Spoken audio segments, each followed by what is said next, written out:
लोग class 10th का exercise 1.1 देखेंगे। तो पहला जो क्वेश्चन है आपका वह है निम्नलिखित संख्याओं का एचसीएफ ज्ञात करने के लिए यूक्लिड विभाजन एल्गोरिथ्म का प्रयोग करना है। तो उससे पहले हम लोग को यूक्लिड विभाजन एल्गोरिथ्म जानना पड़ेगा और वह क्या है, तो वह है आपका भाज्य बराबर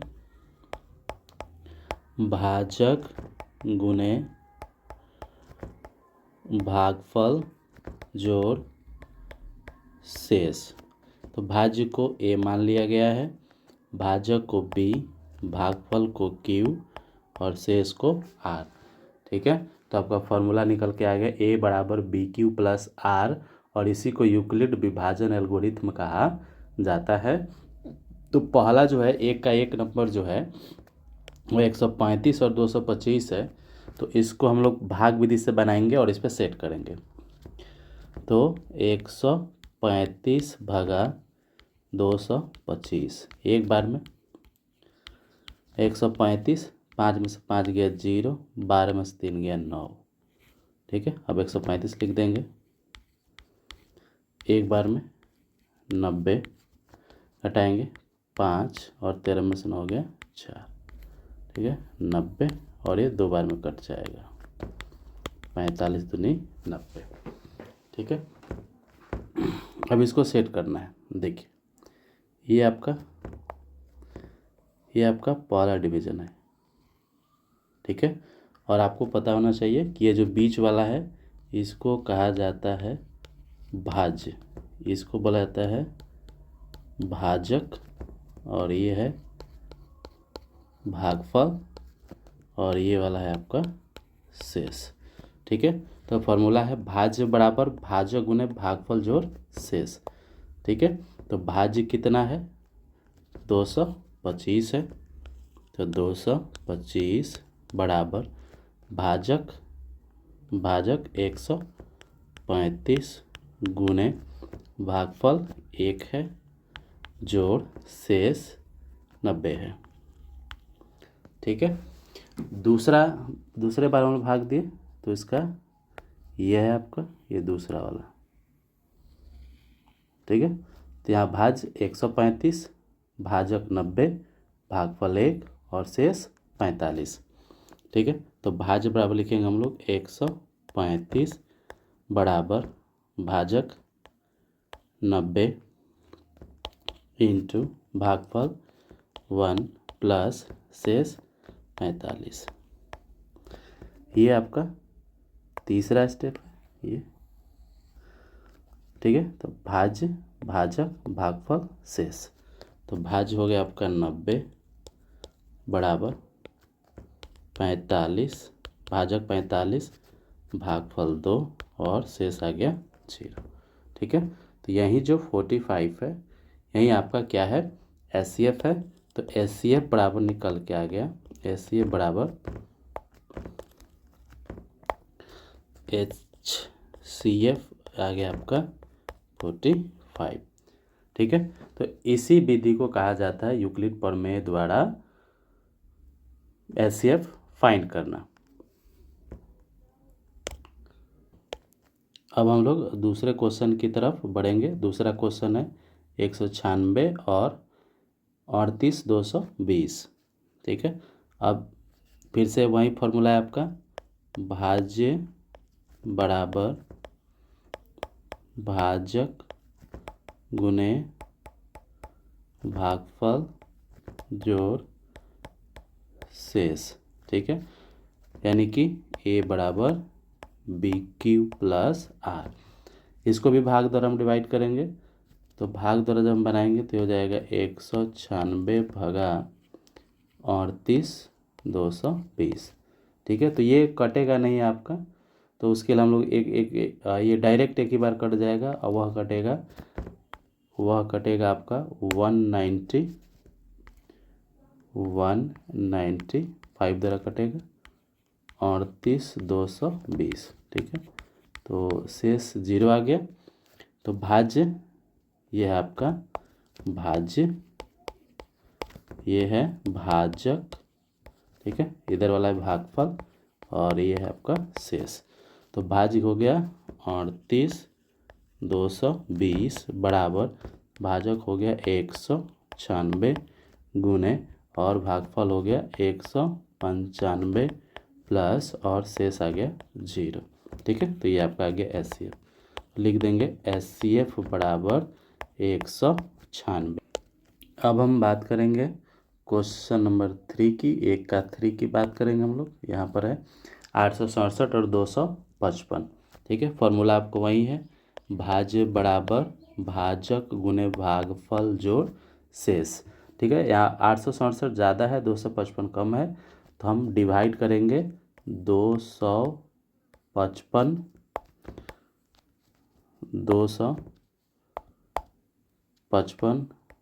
भागा 867। ठीक है, तो ये 3 टाइम हो जाएगा आपका, 5 तिया 15 1, 5 तिया 15 1 16 और 3 दूनी 6 1 7, 765। घटा लीजिए, 7 में से 5 गया 2, 6 में से 6 गया 0, 8 में से 7 गया 1, 102 आ गया। फिर 255 को लिख देंगे हम लोग, 255 ये 2 टाइम है, तो हो जाएगा आपका 402। घटा लीजिए, 5 से 4 गया 1 और ये 5, ये कट जाएगा। ठीक है, यहाँ हो गया 102, तो ये कट जाएगा 2 बार में, 102 कट गया आपका। तो फिर से अब हम इस रूल को लागू करेंगे। ये आपका पहला स्टेप है, तो यहाँ ये भाज्य है, ये भाजक है, ये भागफल है और ये शेष है। ठीक है, तो भाज्य बराबर कितना है, 867 बराबर भाजक है 255 गुने भागफल 3 है प्लस शेष 102 है, शेष आ गया 102। ठीक है, और ये दूसरा स्टेप है, ये दूसरा आपका स्टेप है, ये वाला। तो यहाँ भाज्य 255 है, भाजक 102 है, भागफल 2 है और शेष 51 है। तो भाज्य बराबर हो गया 255 बराबर भाजक 102 गुने भागफल 2 है जोड़ शेष 51 है। और ये आपका तीसरा स्टेप है, ये वाला। तो यहाँ पर भाज्य 102 है, भाजक 51 है, भागफल 2 है और शेष 0 है। तो ये हो जाएगा आपका 102 बराबर 51 गुने 2 और शेष आ गया 0। तो SCF निकल के आ जाएगा आपका 51। अब हम बात करेंगे क्वेश्चन नंबर 2 की। क्वेश्चन नंबर 2 में है कि दर्शाइए कि कोई भी धनात्मक विषम पूर्णांक 6q+1 या 6q+3 या 6q+5 के रूप का होता है जहाँ q कोई पूर्णांक हो सकता है। ठीक है, तो सबसे पहले हम लोग मान लेंगे, लिखेंगे हम लोग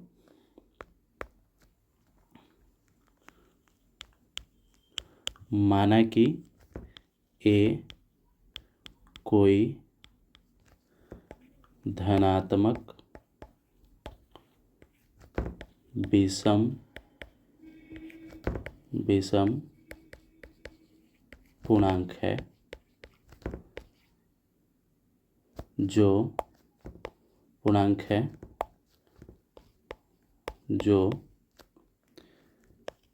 6q+1 के रूप का है।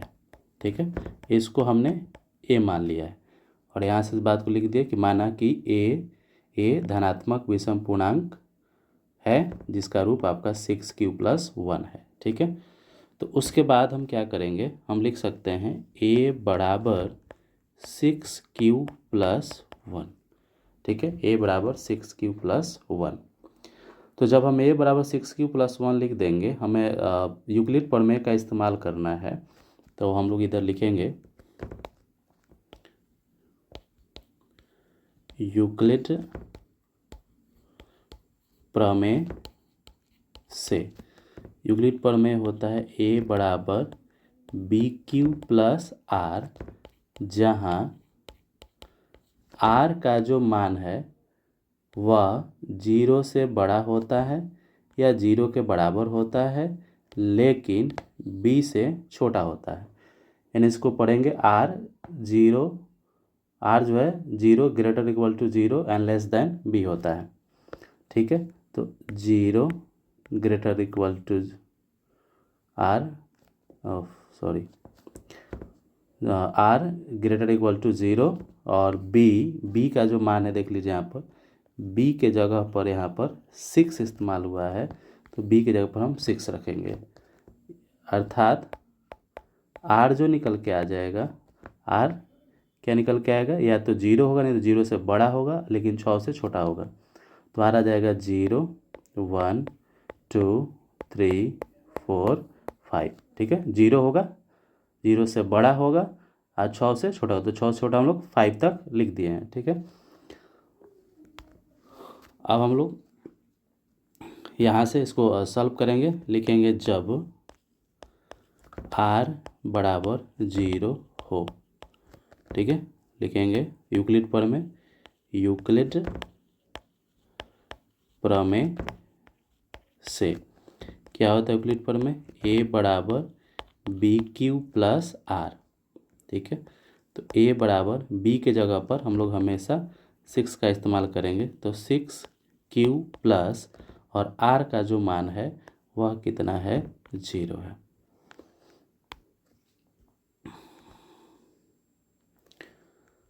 आर का मान 0 है।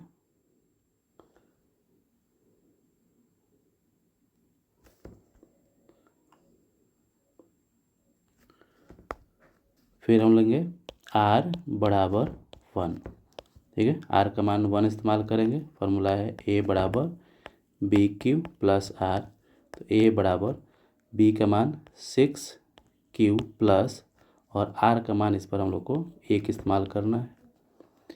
फिर आर बराबर हम लोग 2 रखेंगे। फार्मूला वही है आपका, ए बराबर बी क्यू प्लस आर, तो ए बराबर बी का मान 6, तो 6 क्यू प्लस आर का मान 2 रखना है। फिर आर बराबर 3 रखेंगे हम लोग। फार्मूला वही है आपका, ए बराबर बी क्यू प्लस आर, तो बी की जगह पर 6 क्यू प्लस आर का मान 3। आर बराबर 4 रखेंगे, तो हो जाएगा ए बराबर 6 क्यू प्लस 4, आर बराबर 5 रखेंगे हम लोग, तो ए बराबर 6 क्यू प्लस और आर के जगह पर हो जाएगा 5। ठीक है, अब इसको थोड़ा सा हम लोग चेक कर लेंगे कि कौन सम का रूप है और कौन विषम वाला रूप है। इसको हम लोग चेक करके देख लेंगे। अब यहाँ पर जब आ जाते हैं तो 6 क्यू प्लस 0 बराबर आ जाता है 6 क्यू। अगर हम क्यू का मान 1 मान लेते हैं तो 6 इंटू 1 यानी कि 6 आ गया। और 6 कौन सी संख्या है, सम संख्या। यहाँ आ जाते हैं तो 6 इंटू 1 प्लस 1, तो कितना हो जाएगा, 6 प्लस 1 7 आ जाएगा। और 7 कौन सी संख्या है, तो विषम संख्या है। यहाँ आ जाते हैं तो 6 इंटू 1 प्लस 2, तो 6 प्लस 2 8 आ जाएगा। और 8 क्या आपका सम है। इसको चेक कर लेते हैं, तो 6 इंटू 1 प्लस 3, तो 6 प्लस 3 9 आ गया। और 9 कौन संख्या है, विषम संख्या है। यहाँ आ जाएंगे तो 6 क्यू प्लस 5 है, तो 6 इंटू 1 प्लस 5, तो 6 प्लस 5 11 आ गया। और 11 कौन सी संख्या है, विषम संख्या है। ठीक है, तो यहाँ पर आप साफ साफ देख पा रहे हैं कि 6 क्यू का जो फॉर्म है, 6 क्यू का जो रूप है वो सम है। फिर से 6 क्यू प्लस 2 सम है। 6 क्यू प्लस 4 ये छूट गया आपका, तो ये 6 इंटू 1, 6 इंटू 1 प्लस 4, तो 6 प्लस 4 10 आ जाएगा। और ये क्या है, सम है। ठीक है, तो स्पष्टतः आप देख पा रहे हैं कि विषम पूर्णांक का जो रूप है, देखिए कौन कौन सा है विषम पूर्णांक का रूप। तो यहाँ पर ये देखिए 6 क्यू प्लस 1 विषम है, 6 क्यू प्लस 1 विषम है, 6q+3 विषम है और 6q+5 विषम है। ठीक है, तो लास्ट में हम लोग क्या करेंगे, लास्ट में यहाँ लिख देंगे अस्पष्टता धनात्मक विषम पूर्णांक का रूप 6q+1 या 6q+3 या 6q+5 के रूप का होता है। ठीक है, अब हम बात करेंगे क्वेश्चन नंबर 3 की। किसी परेड में 616 सदस्यों वाली एक सेना यानी कि आर्मी की टुकड़ी को 32 सदस्यों वाले एक आर्मी बैंड के पीछे मार्च करना है। मार्च करने का मतलब कि आगे बैंड वाले रहेंगे और उसके पीछे सेना को खड़ा करना है। दोनों समूहों में समान संख्या वाले स्तंभों में मार्च करना है। उन स्तंभों की अधिकतम संख्या क्या होगी जिसमें वे मार्च कर सकते हैं। ठीक है, यानी कि हम लोग को क्या करना है, इसका एचसीएफ फाइंड कर लेना है। तो हमारे पास है 32 डिवाइडेड बाई 616। ठीक है, डिवाइड करेंगे 19 बार में आपका, तो 19 दूनी 38 के 8 हाथ में 3 19 दिया 57 और 3 60। ठीक है, घटाइए 16 में 60 गया 8 और ये दोनों कैंसिल हो जाएगा। 8 से हो जाएगा 32, 8 चौका 32। ठीक है, 32 कैंसिल हो गया, यानी कि आपका एचसीएफ निकल के आ गया 8। ठीक है, आप चाहे तो इसको यूक्लिड फॉर्म में भी चेंज कर सकते हैं, लेकिन यहाँ बोल नहीं रहा है तो इससे भी बन जाएगा आपका। तो लिख देंगे हम लोग अधिकतम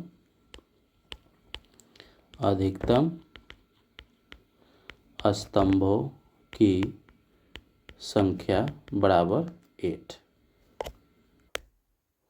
हम लोग बात करेंगे यूक्लिड क्वेश्चन नंबर 4 की।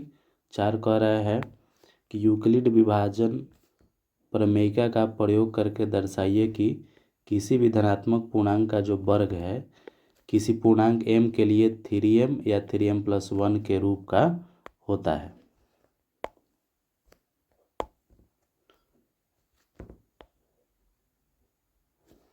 ठीक है, तो यहाँ पर संकेत दे दिया है कि धनात्मक पूर्णांक को x मान लेना है और जहाँ पर m है उसके बदले में आपको m के जगह पर कुछ भी ले लेना है m छोड़ करके। ठीक है, जैसे यहाँ दिया है कि 3q या 3q+1 या 3q+2 जो इच्छा कर ले सकते हैं। तो लिखेंगे माना कि a कोई धनात्मक पूर्णांक है जिसका रूप 6q नहीं, जिसका रूप 3q है।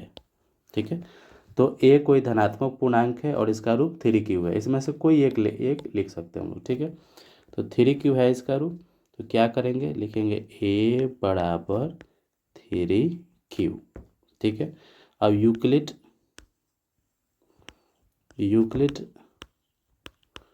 प्रमेय से, तो यूक्लिड प्रमेय क्या है आपका, वह है a बराबर BQ+R। ठीक है, तो यहाँ से आपका b निकल के आ गया। देखिए b कितना है, 3 निकल के आ गया। जहाँ r बराबर क्या होता है, 0 greater equal to less than b होता है। तो 0 greater equal to r less than b, अब b की जगह पर हम कितना रखेंगे, 3 रखेंगे। इसीलिए r का जो मान आ गया, r बराबर हो जाएगा 0 1 2। ठीक है, r बराबर आ गया आपका 0 1 2। जब, अब हम बात करेंगे जब r बराबर 1 हो, ठीक है। तो यूक्लिड प्रमेय क्या है, ए बराबर बी क्यू प्लस आर, तो बी का मान 3 है, याद रखना है, हमेशा इसको हम यूज करेंगे। तो 3 क्यू प्लस आर का मान 0, ठीक है। तो कितना आ गया 3 क्यू। अब यहाँ पर ध्यान दीजिए कि कह रहे हैं कि वर्ग, ठीक है, तो इसका हम वर्ग कर लेंगे, वर्ग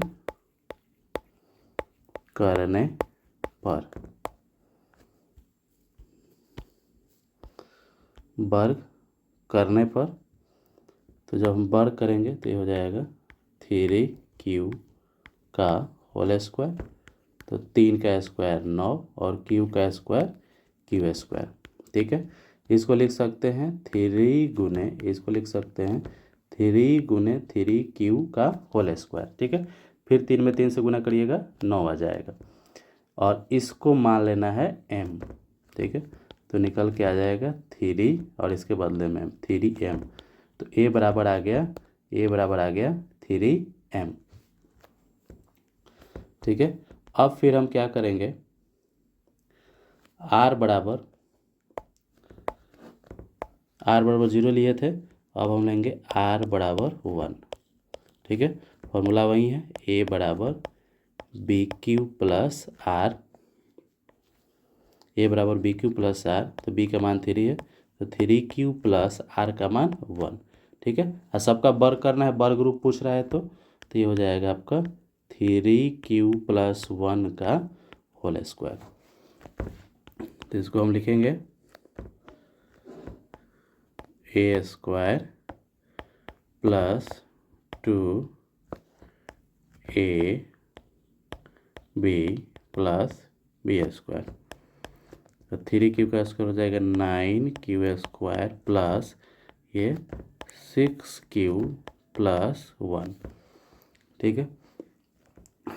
तो यहाँ से यहाँ तक हम क्या करेंगे, 3 कॉमन निकाल लेते हैं, तो 3 कॉमन निकल जाए तो हो जाएगा 3 क्यू स्क्वायर प्लस यहाँ 2 क्यू प्लस 1, ठीक है। और फिर से इसको मान लेना है m, तो ये हो जाएगा आपका 3m प्लस 1, ठीक है। तो r बराबर हम लोग 0 रख लिए, 1 रख लिए, अब क्या रखेंगे 2 रखेंगे, ठीक है। तो 2 रख कर देखते हैं हम लोग, फिर लिखेंगे r बराबर 2 लेने पर, फॉर्मूला है a बराबर B Q plus R, B का मान 3 है, तो 3 क्यू प्लस आर का मान 2। अब वर्ग करना है, तो इसका वर्ग करेंगे 3 क्यू प्लस 2 का होल स्क्वायर, ठीक है। तो 3 क्यू प्लस 2 का होल स्क्वायर हम करेंगे, तो हो जाएगा A square plus 2 B plus B square, 3 का स्क्वायर हो जाएगा 9 क्यू स्क्वायर प्लस ये 3 दूनी 6, 6 दूनी 12 क्यू और प्लस 2 का स्क्वायर 4, तो 9 क्यू स्क्वायर प्लस 12 क्यू और 4 को लिख सकते हैं 3 प्लस 1, 4 को कितना लिख सकते हैं 3 प्लस 1, 4 के बदले में लिख दिया। अब क्या करेंगे हम लोग, यहाँ से लेके यहाँ तक कॉमन निकालेंगे, तो 3 कॉमन है, तो 3 × 3 Q square plus 4 Q plus 1 और प्लस 1, ठीक है। तो जब हम लोग 3 कॉमन निकाल लेंगे तो क्या बचेगा आपका 3 और इसके बदले में मान लेना है फिर से m, तो 3m प्लस 1, ठीक है। तो हमने देखा धनात्मक पूर्णांक का जो वर्ग का जो रूप है वह किस किस रूप का है, आप देख सकते हैं। पहला रूप इसका आया 3m, दूसरा आया 3m प्लस 1, ठीक है, और तीसरा भी आया आपका 3m प्लस 1, ठीक है। इससे क्या पता चला, तो लिखेंगे स्पष्टतः धनात्मक पूर्णांक के वर्ग का रूप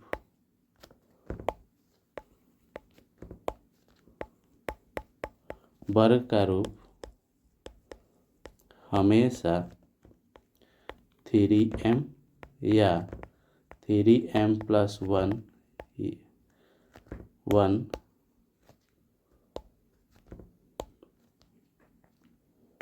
होगा। तो हम लोग पढ़ेंगे क्वेश्चन नंबर 5। यूक्लिड विभाजन प्रमेयिका का प्रयोग करके दर्शाइए कि किसी धनात्मक पूर्णांक का घन 9m या 9m+1 या 9m+8 के रूप का होता है। ठीक है, यहाँ पर इसके पहले हम लोग वर्ग किए थे और अब घन करना है। ठीक है, तो लिखेंगे, याद रखना है कि यहाँ पर m छोड़ करके कुछ भी मान लेना है। माना कि a कोई धनात्मक पूर्णांक है जिसका रूप 9, ठीक है, यहाँ m है, m छोड़ दीजिए, मान लेते हैं कि 9q है, यानी कि a बराबर आ गया 9q। फिर लिखेंगे हम लोग यूक्लिड प्रमेय से, क्या होता है यूक्लिड प्रमेय? a बराबर bq+r। ठीक है, तो यहाँ पर b बराबर, जहाँ r का जो मान है 0 > r and less than b होता है, 0 > r लेस देन b, अब b के जगह पर देखिए कितना है, 9 है, इसलिए r की जो वैल्यू हो जाएगी वो हो जाएगा 0 1 2 3 4 5 6 7 8। ठीक है, ये r की वैल्यू है। अब हम क्या करेंगे, r बराबर 0 लेने पर r का मान 0 लेंगे और यूज करेंगे हम लोग यूक्लिड प्रमेय से। क्या होता है यूक्लिड प्रमेय? a बराबर bq+r। तो b के जगह पर हम लोग को इस्तेमाल करना है, b के जगह पर इस्तेमाल करना है 9, तो 9q+r का मान 0, 9 जोड़ेंगे 0 तो 9q हो जाएगा, और 9q।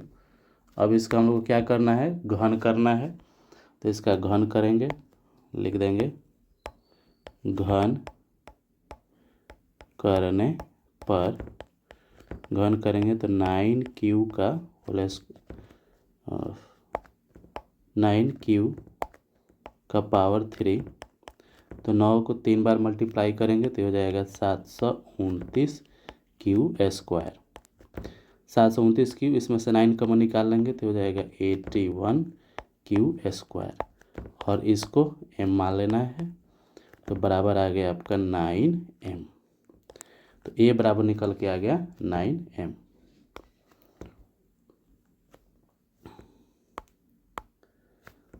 अब हम लोग क्या करेंगे, r बराबर 1 लेने पर, तो a बराबर 9q+ r का मान 1 रखना है तो 1। फिर घन करेंगे इसका, तो 9q+1 का q, तो a +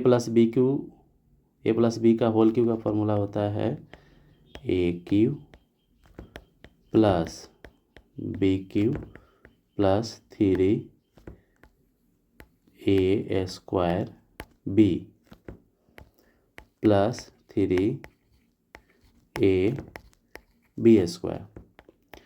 तो 9 का क्यू हो गया 729, q का पावर 3, 1 का क्यू 1, और ये 3 और 1 का गुना 3 और 9 का स्क्वायर हो जाएगा 81, और 81 में 3 से गुना करिएगा तो 3 8 3 का 24, यानी कि 243 क्यू का स्क्वायर, क्यू स्क्वायर प्लस ये हो जाएगा 27 क्यू। अब इसको अरेंज करेंगे पावर के हिसाब से, जाएगा 729 क्यू के power 3 plus 243 Q square plus 27 Q, और सबसे लास्ट में आपका 1। तो यहाँ से यहाँ तक 9 कॉमन है, यहाँ से यहाँ तक 9 कॉमन है, तो 9 निकाल दीजिए तो हो जाएगा आपका 81 क्यू के पावर 3, ये हो जाएगा 9 दूनी 18 6 27 क्यू स्क्वायर प्लस और ये 3 क्यू प्लस 1। अब इसको मान लेना है m, इसको मान लेना है m, तो आपका हो जाएगा 9m, ठीक है। यहाँ से यहाँ तक m माने हम लोग 9, ये 9 इसके बदले में m अब प्लस 1, ठीक है। तो a बराबर आ गया 9m प्लस 1। अब क्या करेंगे हम लोग, अब रखेंगे r बराबर 2 लेने पर, अब r का मान 2 रखेंगे तो a बराबर 9 क्यू प्लस r का मान 2 रखना है, फिर घन करना है इसका भी, तो 9 क्यू प्लस 2 का होल क्यूब, घन करेंगे इसका तो ये हो जाएगा आपका a Q plus b Q plus 3 a square b plus 3 a b square.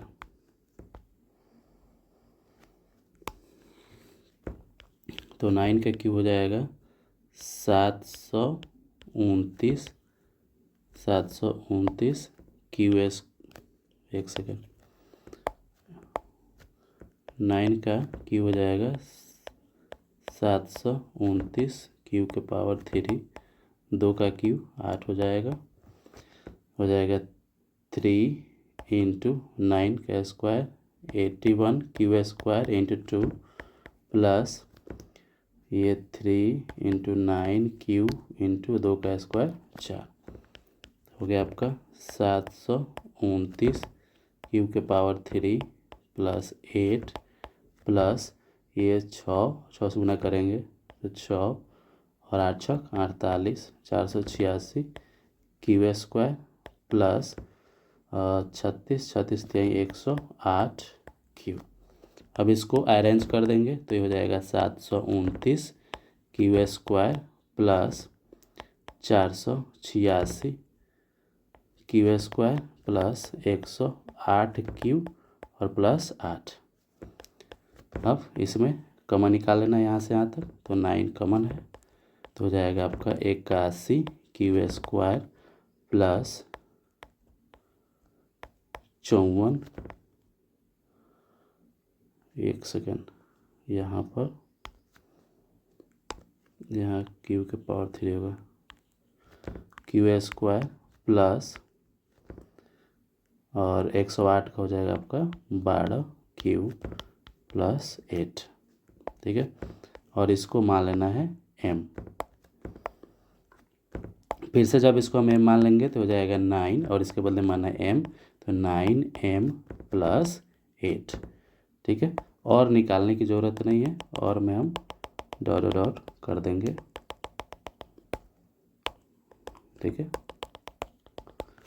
और यहाँ पर हम देख रहे हैं कि इसका जो रूप आया वह क्या आया आपका, तो हम देख सकते हैं पहला जो रूप आया है वह आया है a बराबर 9m, दूसरा है 9m प्लस 1 और तीसरा आया है आपका 9m प्लस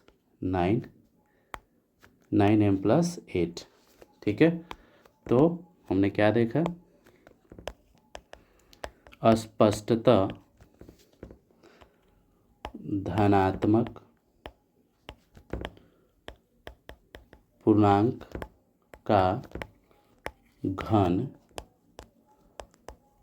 हमेशा 9m या 9m+1 या 9m+8 के रूप का